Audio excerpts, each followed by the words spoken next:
friends, welcome. So today we're going to do a project. I'm doing this for myself, but if you're new to sublimation, this is a good product that you can do to sell. So the picture that I'm using, my daughter put together and sent to me because she had a phone case made for herself. Now she spent $60 on her phone case. Now, mind you, hers is a much, better phone case than mine, but mine's not a bad phone case at all. And, hers is like a Defender type phone case. However, this is just to show you, and there's different types of phone cases that you can buy. I got these off of Amazon. They came 12 in a pack. It was less than $20. Amazon prices change all the time.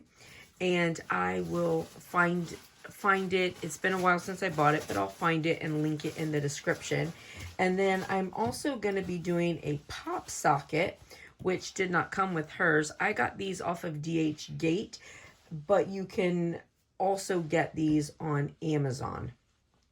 So, and I'll find them on Amazon and I'll link it. Now, this is a really cool idea that you can do, for yourself, for gifts. And again, like I said, to sell. Now, if you're selling them, of course, you're going to want to have some different phone cases. For me, I only have the phone case that goes to my phone, which is the 11 Pro. But, you can stock up on some different phone cases. So this is the phone case. This is what it looks like. And it comes with this metal piece, and then it's got the sticky that goes on it. So this is the piece that we're going to sublimate on. And then the same with the pop sockets. This is the piece we're going to sublimate on. It's just a little disc made out of aluminum with a sublimation backing on it. I picked these up, like I said, from DH Gate, and I haven't tried them yet. So this will be our first time using this. Now, the first thing that I like to do is measure my items. So I'm just going to measure it to make sure that I'm getting a large enough piece. So 6 by 3, so I'll probably go like 6.5 by 3 for this. And then this one is about 1.5, a little more than 1.5 by 1.5, so I'll go 2 by 2. So I'm just going to, I like to do this in Cricut. It just works very well for me. So I'm going to go to my uploaded images because I've already got them in there. And I'm using this one. And this is just a pattern. My daughter had actually already made this, sent it to me. It does have, the little pattern thing there on the bottom, so no big deal. I'll just cut that off. So let me see what the size is on this already. Okay, so I'm gonna just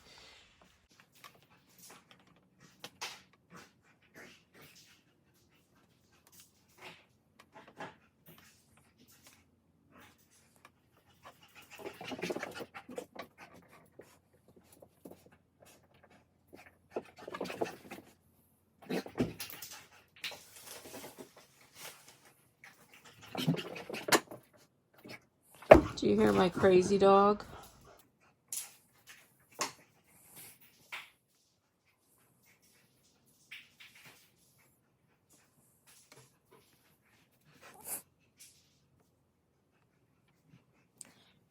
So I just went in and made it my size. We're not going to really get into doing all of that because that's not what this is about. This is the sublimation. But so this is the pattern, and you can do a pattern in Cricut. My daughter just happened to already do this. And I'm going to make this a little smaller just to make sure I get a good amount of babies in there.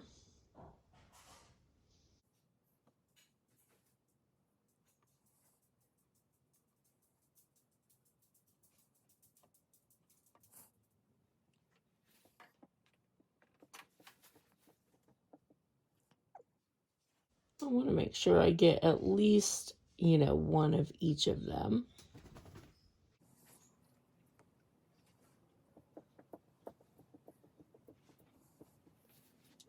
All right, so I have my pieces that I'm gonna print. So in this video, I didn't go through like doing my shape and slicing. I'm showing it to you. I'll probably just put it on fast mode because that's not really what this video is about, but I do have videos on like doing slicing and stuff if you need that. So I'm gonna print this. All right, so I printed using my Epson 2760, and as you can see, the color looks a little bit light once you print it, but the nice thing is, but once you heat this up, the color is going to be so much darker. I am using my Cricut heat press, and I've got it heating up. Right now, it's heating to 400.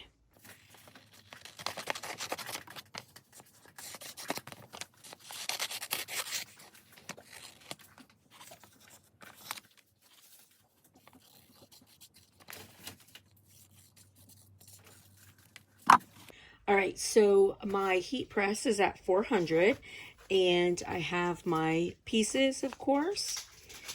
So I want to make sure that I get at least one of each baby on here. So I'm gonna put this here. I probably could have made this, honestly, a little smaller, but that's okay. So I'm gonna put it on like this. Now I can use heat tape if I want to.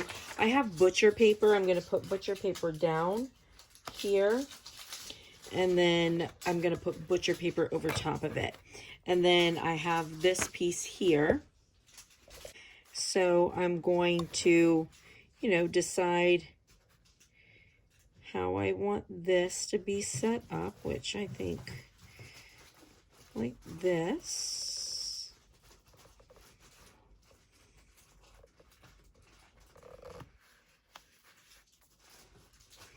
I'm going to put this down like this. Again, I have heat tape. If I was worried, I could always put a little piece of heat tape on it and make sure that it stays well. But I feel okay. So now I'm at 400, and I'm going to press it for 60 seconds. And this is a medium to firm pressure. I tell you what, Chloe is so good in my, Chloe is so good in my room. The puppy, not so much. He eats everything. And you can see that the reason I put the paper on the bottom, because I've messed up my mat, this mat, so many times. That's why this bigger one here, I don't do any sublimation on it to not mess it up, because I've already messed up this one.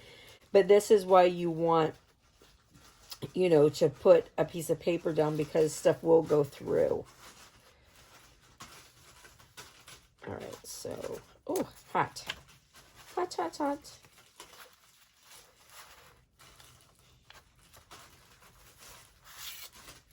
And you know what I just realized? But this is good because this will show you that it's okay, like it'll still work. This has a piece of plastic on it, and I forgot to take it off.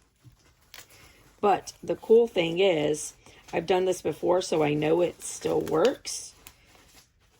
It'll go right through the plastic. Here, let me take the paper off first, and then I'll show you what I mean. It's like a piece of protective plastic. So you look at that and you're like, oh no, messed it up. No, it's because there's a piece of plastic on it that I forgot to take off. But the good thing is, it will still come off.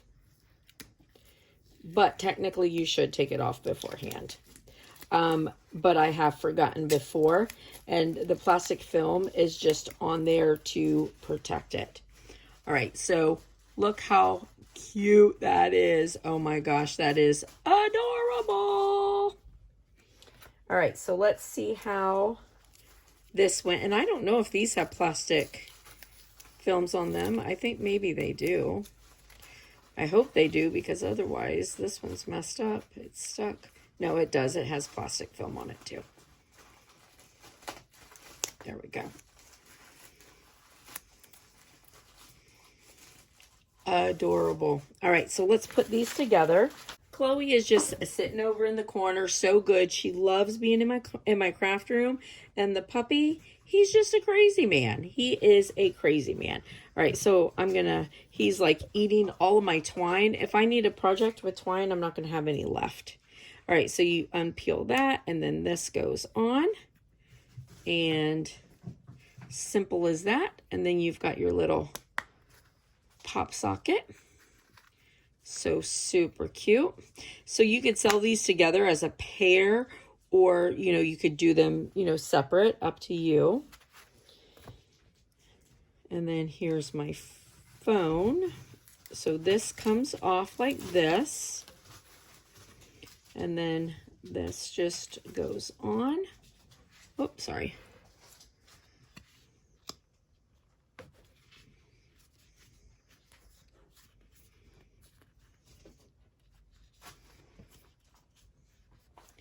And there's my phone case. I wasn't really thinking, or I could have done a, you know, black pop socket. Now, the only problem is, you know, my pop socket's gonna sort of, you know, cover up my little sweet pea's face, which I don't like. But, you know, I could put my pop socket someplace else. I mean, so maybe if I were doing this again, and I were planning on doing a pop socket with it, I'd, you know, maybe like make a space that doesn't have anything in it for the pop socket, so you don't have to feel bad. I mean, but you still got all the little faces, so it doesn't matter. But here's my pop socket and my phone case. So I'll put my pop socket on. My little pumpkins. How do I just can't bring myself to cover their little faces. But I'm covering their faces with their faces. So, all right, so there we go. Phone case, pop socket. And so this is great for yourself. It's a good gift, but this is also a really, you know, good project to sell. And, you know, these aren't like the Defenders cases. Like my daughter paid $60 to have hers done, but it's still a decent case. I've had the last one that I made, I've had on my phone ever since, and it's been a good case, like no problem. So, yep. Sorry for moving that. The puppy's like getting under my feet. All right, well, listen, I hope that this was helpful. I hope that you like this project, and I hope you guys have a blessed and beautiful day, friends, and I'll see you later. Bye.